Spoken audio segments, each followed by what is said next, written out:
Hello, and welcome once again to the Start, Scale, and Succeed podcast, the only podcast that grows with you through all 7 stages of your journey as a founder. I'm your host, Scott Ritzheimer, and today I want to talk to those founders out there who've hit that place in their business or nonprofit where it's working.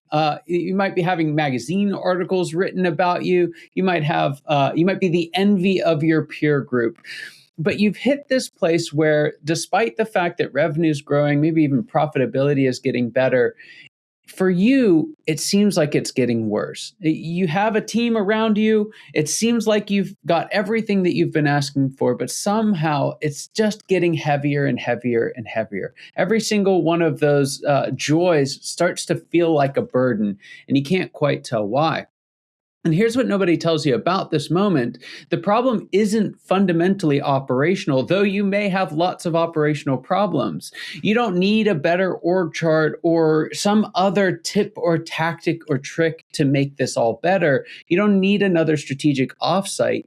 There's something else missing, and we're going to explore what that is today. And who better than with my guest, Dylan Bost, who is a designer and entrepreneur, and he's also the founder of Sunny HQ, which is a fully managed WordPress hosting and support company. Sorry, I'm all over the place. A fully managed WordPress hosting and support company serving B2B brands, agencies, and service-based businesses. With over 30 years of experience in design, systems, and digital operations, Dylan has led teams, built companies, and helped hundreds of founders to simplify and scale their backend operations. His first business, a creative agency, taught him the hard way what happens when growth outpaces clarity. And after a complete reset, he built Sunny HQ around simplicity, service, and sustainable systems. He's here with us today. Dylan, welcome to the show. So glad to have you here. Thanks, Scott. I'm excited to be here. Appreciate it. Fantastic. I want to start with a question here, just about your story. Things were going good. You'd built a creative agency, and this caught me. Every time I read it, it catches me again, actually. But you said that growth outpaced clarity. What did that actually mean in your world and your life? Yeah, well, you just really outlined it, right? I mean, I think that, so my model, from when I grew up was, as most people right now, and especially in America, right, we're driven to success. And to me, what I've learned that success is like one-dimensional in those terms, right? It doesn't typically include your family. It doesn't typically include your own personal growth. It doesn't typically include like anything outside the business. And that was me. So I worked 10, 12 hours a day, year on end. It was exciting work, right? It was an agency. So I thrived since I was early on in my career. The manager of a restaurant, I could deal with all the problems. And there was something really wonderful about that. So enter this agency.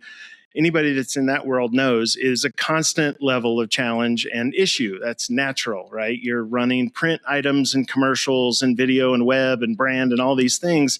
And so there was always something that kept me from asking any deep questions about, like, was I happy? Right? I mean, a very simple question. I seemed happy, and I'm a pretty happy guy, but in reality, I got about probably 8 years in, and I just remember, like you said, everything on paper was great. We were making lots of money, winning all the awards, fantastic staff, lots of clients, growth, and yet I remember standing up in my office and just asking this question. It still drives just a little bit of fear. I haven't healed completely from it. I asked this question of, why am I doing this? What is the purpose? And the problem with that question for me was I had always known the answer, or if I didn't know the answer to something, because I didn't have all the answers, but I was willing to, I knew what the next step was, right? I knew, well, I don't know how to do that, but this is what I have to do to get to the point where I know that we can deliver this, or I can deliver this. But this question really struck me because it was existential in that I don't know why I'm doing this, right? No one's really going to care in 10 years about this website. And I can attest to that now. That was 15 years ago. No one cares about any of that work. And so it was, at the time, it wasn't necessarily I was trying to be altruistic but I wanted to know that what I was doing was going to make some more profound impact on the world. And it didn't seem like marketing or advertising was doing that. And so not only did I not know why I was doing it, but I didn't really know what the next step was. Now I'm leading this company, 25 employees, and you're supposed to know all the things. So what do you do? For me, I didn't ask for help. That's the biggest thing. So I didn't even talk to my partner about it. I'm just white knuckling it. I'm going through the process. I'm going to make it happen. And so it was really a tough thing in that moment, just to kind of really realize, what in the world do I do next? Yeah. It's interesting how hard that can be to admit. And you touched on a couple of things. One is we're running too fast to even admit it in the first place. But I think a lot of folks who are maybe in the earlier stages of this, if you said, "Are you happy?" without a moment's hesitation, they would just say yes. That's the right and obvious answer. When was it that you realized that you weren't actually happy? Well, it was a slow burn, unfortunately, because I tricked myself into, I was like, well, you know what, I'll figure this out. I did start to read a couple of books, and I started it, and then I don't know if that made it worse, because the more I read, the more I realized that this was not doing it. For me, it was that slow burn. What that looked like was right around 2008 to really start to add a catalyst to things. 2008 hits. We have about 30% of our business is real estate and development, and that just went away. And we were left holding about a third of our receivables that we would never collect. So now financial pressure enters into it. And now I'm scrambling, because what was before just a question about, what do I want or what makes me happy? Now there was a survivability issue on the table. And there again, no help. I didn't go to mentors, because I was supposed to know. And I had no business doing that. The reality is, and what I know now is, just ask people. But, so it really became a point of, I forced my own hand, right? I essentially didn't ask the right questions, didn't seek help, didn't lay people off. That was, and, I talk about that because it's like, when I started that business, I knew design. I didn't know business. So I learned along the way, and really did pretty well. But that was one real weak spot, was when to let people go. They were my family in a way. And here again, now, haven't even mentioned my real family. Here I just believed some weird way that they were just on a different planet and they were going to be taken care of.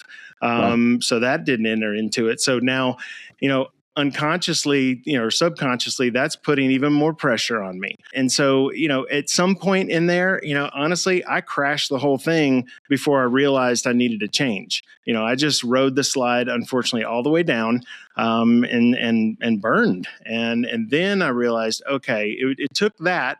You got to find your bottom. It doesn't matter what the situation is. And mine, unfortunately, was way lower than it should have been. You mentioned, you talk about this idea of not catching it on time, or going way further than you should have. What were some early signs now that if you look in the mirror, they're clear as day, but might be hard for folks to recognize if it's their first time going through it? I think zooming out to more of a macro based on what the business, just normal business goals, right? And recognizing that, okay, we're losing 30% of revenue unless we can replace that in the next 2 weeks, right? Or some promise of that. That's a real clear red flag. And that's something, if I went back, more than likely things could have been differently. If I had laid off, a third of the staff or even half the staff at that point, and we could have regrouped. We had other business, but the problem is I let that ride for probably 5 or 6 months, and where we just ate through basically every bit of financial resource that we had, and then some, ate into personal finances. And that, of course, I'm sure anybody in the business world who knows more than me is like, well, that's a clear red flag. But for me, it wasn't. It was like, I can do this. These are my family. I've got to take care of it. It was, then zooming even outside, our specific bubble and saying, this is really happening, right? This is a pretty major thing. It's not turning around. Business is slowing, starting to just recognize some of those basic indicators. I just didn't do. Yeah. Yeah. You mentioned this question of why am I doing this, and to some extent, what difference is this making? And said something along the lines, I don't remember your exact words, but marketing isn't it. And yet you coming out of that, you've gotten back into the marketing space, and you're giving it another go. What's different this time? Huge difference. So I built the new business from a really different platform. So instead of going into it and saying, okay, where's the revenue coming from and who's the customer? Sure, we asked those questions, obviously. But a big thing for me was, what time do I want for my family and for me? So if I'm going to design a business, and from the beginning, I built the business by myself for about almost a year and improved the model. And it's easier for me. I'm a real get in there and do it kind of person, right? It's easy for me to say, okay, look, if I can set something up so that I'm only technically working, for 4 hours a day. And of course, in the beginning, it was longer, but I could extrapolate that out to, okay, once this is happening and I have 2 other people, then, and so I could really easily say at that moment, once I worked out all the kinks, so we built essentially a technology platform first, and then processes on top of that. And a big key factor was, my time is do I have personal time? Am I home, at 5, on the minimum, most likely, and I've started working from home, but, am I available in the afternoon to pick kids up and so that was a real key factor. On the business side, of course, it was moving from, the advertising agency, very subjective business, right? I'm going to design you a website. You obviously have an opinion on what that looks like. That is wide open. There's a lot of back and forth, a lot of time investment I wanted something that was subscription based and that we could build something more objective. So in this case, your website either works or it doesn't. That's it. There's no guesswork involved there, right? It's either fixed or it's not fixed.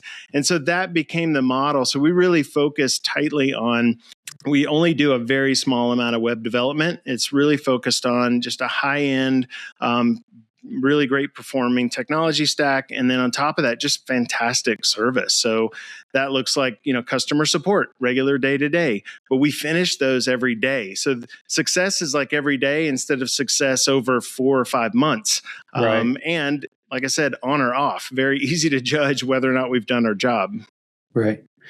One of the things that I talk with my clients a lot about, folks who listen to the show will have heard it as well, but I think vision can really be encapsulated in what is it that you're doing or will do that'll matter in 50 years. And in practice, a lot of people will take that and think of it in the context of either the business and who they serve, the business and how profitable they are, which isn't a great answer, or even the business and how it serves its employees and team members. And I think those are all great, and your vision might be in one of those groups. But an often overlooked one is, what's the impact going to be on your family? Because you talk to folks later in later stages, that's what all they talk about. When you look at stage 6, stage 7, they're all talking about their family and how they provided and what that's going to look like. And so this idea that your business can serve your family now and in the future, I think is a really noble vision. I really like that element of what you shared. I appreciate you opening up about that. I have another question for you. I'm going to switch gears just slightly, but it's a question that I ask all my guests. I'm interested to see what you have to say, especially in the context of your story and how all this unfolded. But what would you say is the biggest secret you wish wasn't a secret at all? What's that one thing you wish everybody watching or listening today knew?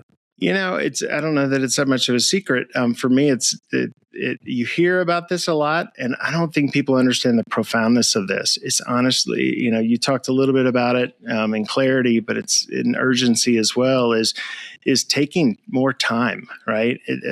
Unless you're emergency services kind of person, right? The reality is, I believe we're moving business too fast, right? I believe we're in this reactive mode. So, I talk a lot about the difference between a reaction and a response and where that comes from and how you can, this one thing will help, right? I lived in a reactionary period for decades, right? I always know the answer. I got it right now. I'm going to fix it for you.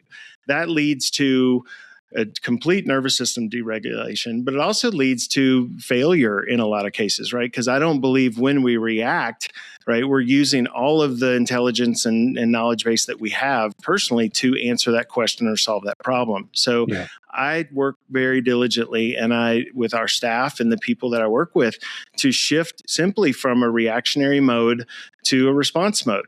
The big key there is the breath. I mean, this stuff comes down to, we breathe all day long, everybody does, but most of us breathe right in the top part of our chest. And you can't discount that, because what that does is not to get energetic with it. I mean, that simply pushes us faster and faster. But breathing deep, so even before I jump on a podcast, before I answer emails, right? If I'm reading an email beyond just a simple thing, like, I'll take a moment, take a deep breath, and then think about the answer. And that little micro change every day adds up to a really huge change in just how you deal with everyday situations. Yeah. So good.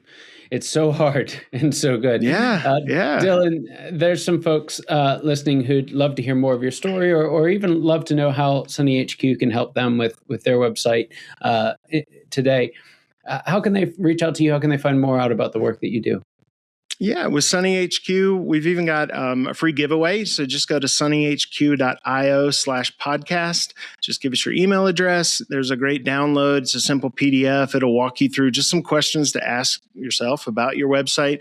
And there's a really cool optimization tool. So you can put in your web address, and it will give you a lot of information that most people don't know. I mean, just with SEO and server speed and page speed. So that's super helpful.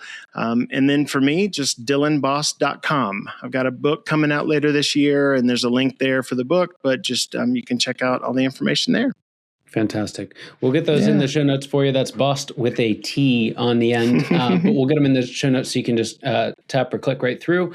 Dylan, thanks so much for being on the show. It really was a privilege and honor having you here with us today. And for those of you watching and listening, you know your time and attention mean the world to us. I hope you got as much out of this conversation as I know I did, and I cannot wait to see you next time. Take care.